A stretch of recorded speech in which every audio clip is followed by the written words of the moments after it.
Welcome to Eurosport's Grand Prix magazine, and this is the Grand Prix, the Belgian Grand Prix at Spa last weekend.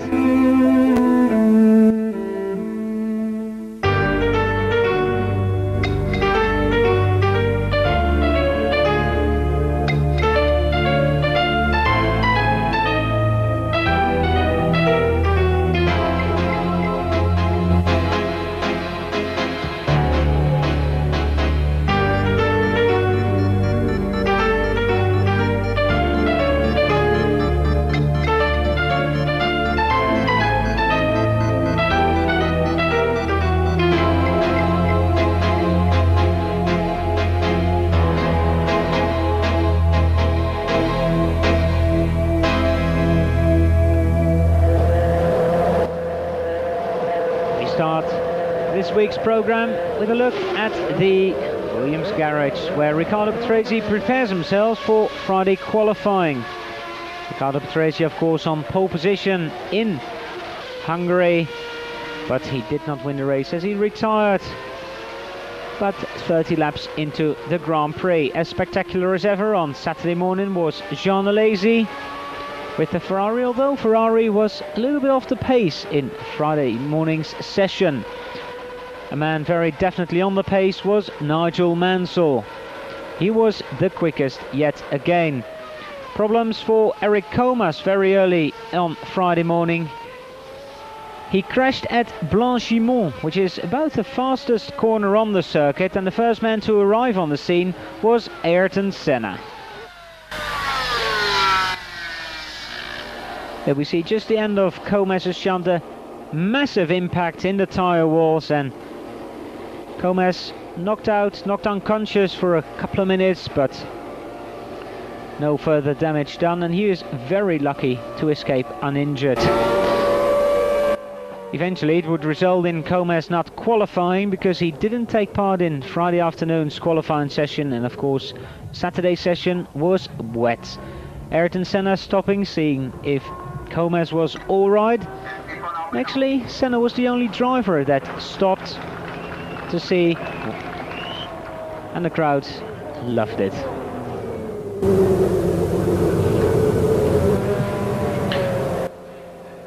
Friday afternoon, sunshine at Spa, and it would turn out later that it was the only sunny day of the whole weekend. Jean Alesi sliding his Ferrari through the bus stop chicane.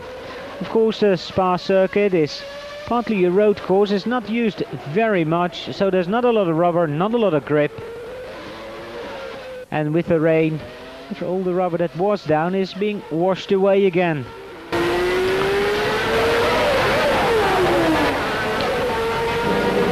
Riccardo Patrese wasn't a happy man, he wasn't the fastest, and Mansell still had to go out. Very relaxed. He won the World Championship in Hungary, and Patrese trying very hard indeed.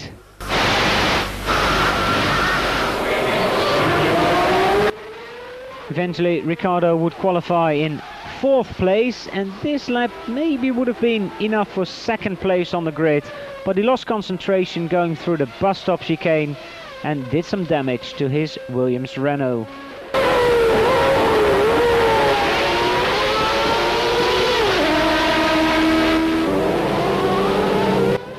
So Patrese was 4th on the grid. 3rd on the grid this time was Michael Schumacher. Schumacher maybe thought he could have beaten Ayrton Senna, but then he said, well, I was lucky as well because Patrese didn't complete his qualifying lap. 3rd Schumacher, and coming down to the hairpin, a very long hairpin, then the whole circuit drops down. And Schumacher thought he was held up a little bit during his fastest lap in qualifying, but still on that 2nd row during his 1st anniversary of being a Formula 1 driver, because he made his debut here last year for the Jordan team and qualified an excellent 7th.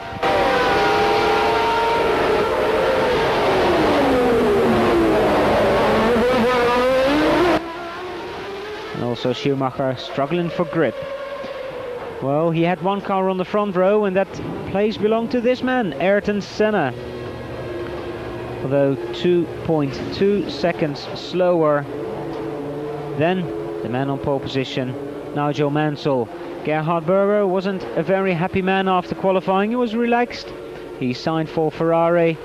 That's where he'll be going. He's of course trying his hardest for the McLaren team, but 6th place would be Berger's on the grid on Sunday afternoon.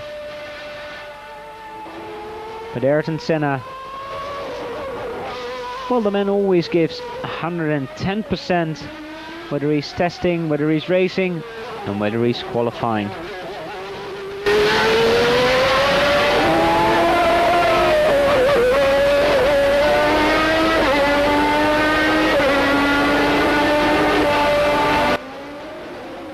A 1:52.743 was Ayrton's best lap. And maybe this one would have been a little better, but Ayrton just tried to get too much grip out of his tires, and it just didn't work and spun off. So pole position again for Nigel Mansell. For the 10th time this year, number 5 would start on the front row, on the pole position. He didn't get pole position in Canada, where it belonged to Ayrton Senna, and he didn't get pole position in Hungary, where his teammate Riccardo Patrese was on that coveted spot.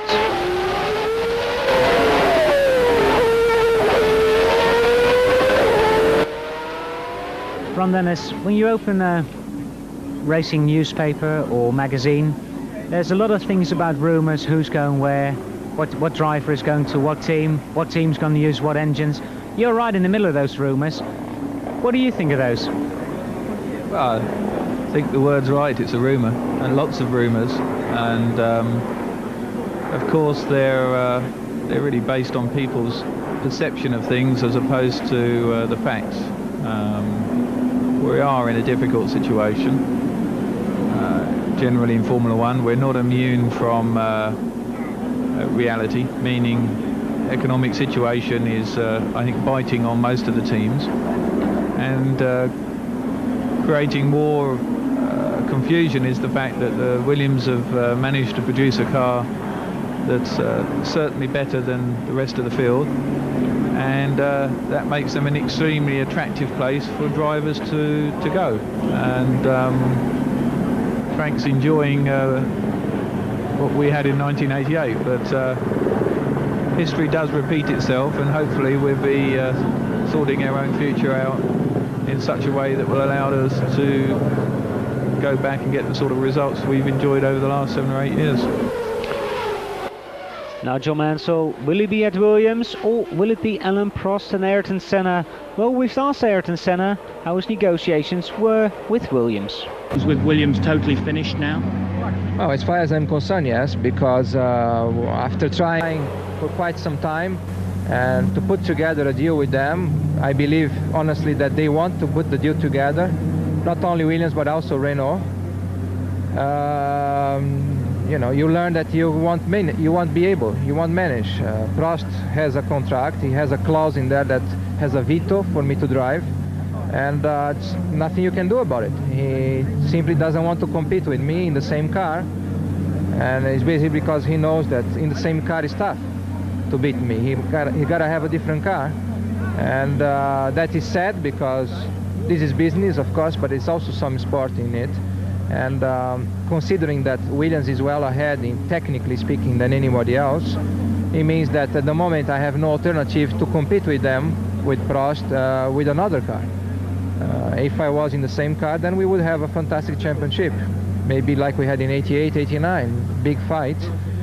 It may well be that Nigel will continue with the Williams and he's going to have a big run with Prost.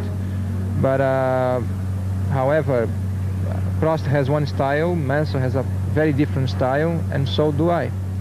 And I don't know which one could be the best combination in terms of competitiveness, in terms of consistency, in terms of sportive championship. It's impossible to know. I certainly would like to have had the opportunity to see how good we could be next year in a different car and competing with Prost again. But since he refuses to compete in the same car with me, that's tough. So Ayrton, basically what you say is that McLaren's got to come up with a competitive car or you're going to take a year off. Yeah, logically yes, but even so, I think between now and February, who knows, many things can happen. So Ron Dennis worries over maybe losing Ayrton Senna. What is he going to do for drivers then? Well, only time will tell. Alain Prost, I mean, we asked him about returning to Formula One. He said, I will like to get back, and I don't feel like discussing or arguing with anyone in Formula One. So whatever people say around me, I will say no comment, and we'll see what happens next year. Whatever Senna says, whatever everybody says, he says, well, the only thing Ayrton must realize is that you shouldn't forget that Mansell and Patrese are the two Williams drivers, and that's all I have to say for the moment. Well, that's what Alain Prost says. We continue this program after the break here on Eurosport. Spa circuit looked like on this Saturday afternoon, so the second qualifying session was basically worth nothing, although maybe for the wet weather some people went out and did some testing, because at Spa you never know, and maybe the rain would come on race day as well. We saw a lot of spins and a lot of near spins.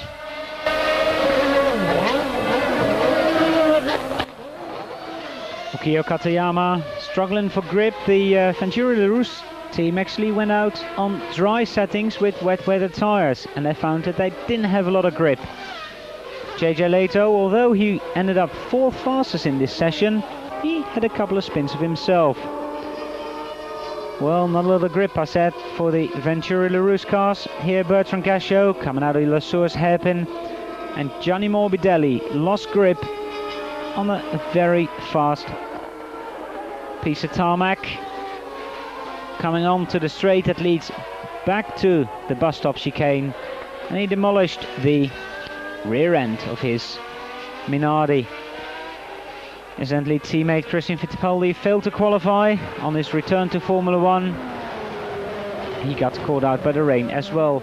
Also caught out by the rain was Nigel Mansell.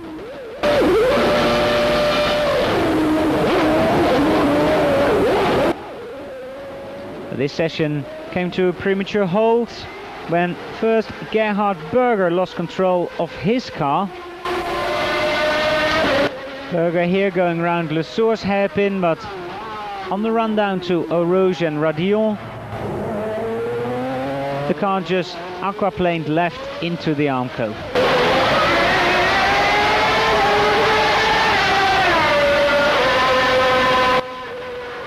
Berger having a very nasty shunt, a hard impact. And this was the end of actually the Saturday morning session. Berger walking away from his car, and then Pierluigi Martini went out and did exactly the same thing at the same place about 10 minutes later.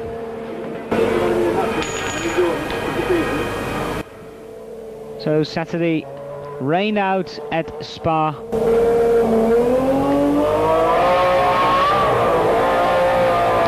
Although some people decided to give it another go in the wet, some others stayed indoors. Jerry Butson, he qualified 7th on the Friday, and he said the Ligier is as best as it's been. He said it's the best car I've driven all year, and it bodes well for the race. Another man who was a happy man, although he spun a couple of times in the wet, was JJ Leto. He didn't qualify in Hungary, was having a very bad time, as he says. They found some improvement in the car during the Monza test, and here, especially in the wet, well, 4th fastest, a very good effort by the Finn, who has a lot of car control.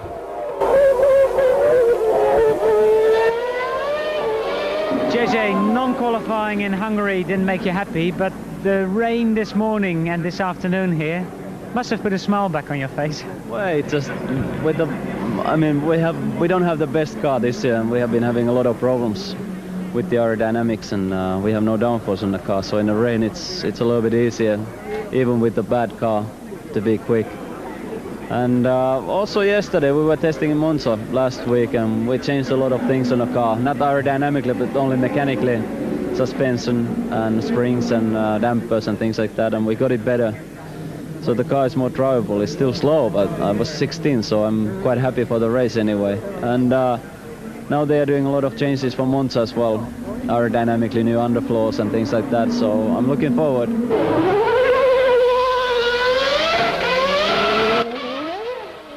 JJ Leto looking forward to Monza.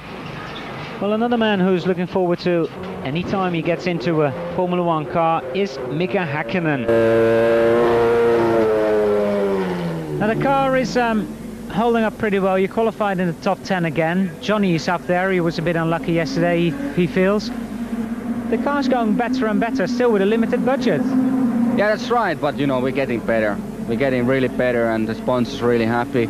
And we're working very hard to keep them happy and to get the best out of the Team Lotus and also in business. And things looking good. Well, Johnny's yesterday re-signed for Team Lotus. Are you going to stay as well? Well, the Team Lotus is definitely good.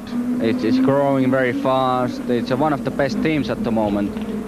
Let's see what happens. It depends what Keke decides, but in my opinion, Team Lotus is good. So you're happy to stay? Yes. Good luck tomorrow. Thank you. So Mika Häkkinen may be staying at Lotus, although his name is linked to some other team as well. Christian Fittipaldi, well, he didn't like the rain. He's smiling, but it's not what he wanted on the Saturday afternoon.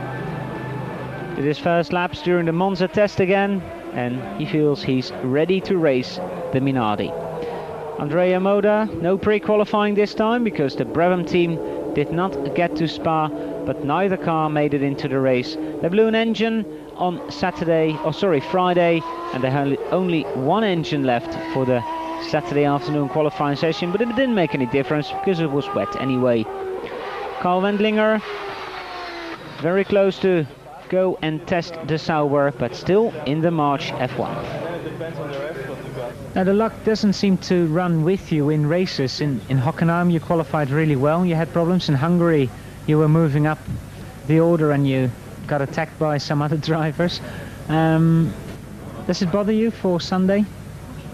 Oh, not really. I mean, you always got a new weekend, a new race, and there was some bad luck, there was some mistakes, because the beginning of the season used to be about the 10th place on the grid and really quite competitive in the race, and then we slowed down a little, we fought back a little bit because a lot of the others improved, and so I tried to push very hard and maybe tried a little bit too much sometimes, but I have a good feeling for this race, and of course it doesn't look like there's any chance to get points, but I think I can do a good race, and every race I finish is good experience for me.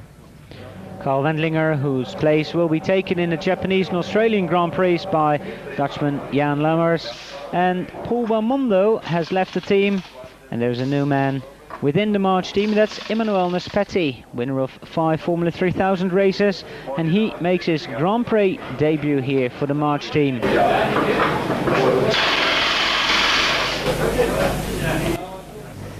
Emmanuel, your first Grand Prix for March. What's the transition from Formula 3000 to Formula 1? What's it like? Well, it's much more difficult because the cars are not all the same, and obviously we have more power, and it's not that difficult to drive the car. The problem is to go to the limits so early, because I didn't run a lot, so that's my biggest problem, to learn with the brakes, with the power. But the car is quite easy to drive, and I think it's a very nice car, but obviously there is some difference between the first cars. Are you happy with your qualifying performance here?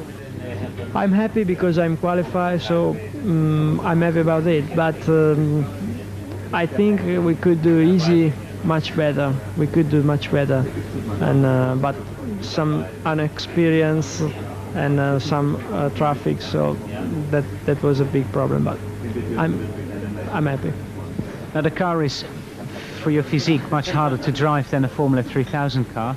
You didn't have a lot of time to get accustomed to a Formula 1 car. You think it's going to be a problem in the race?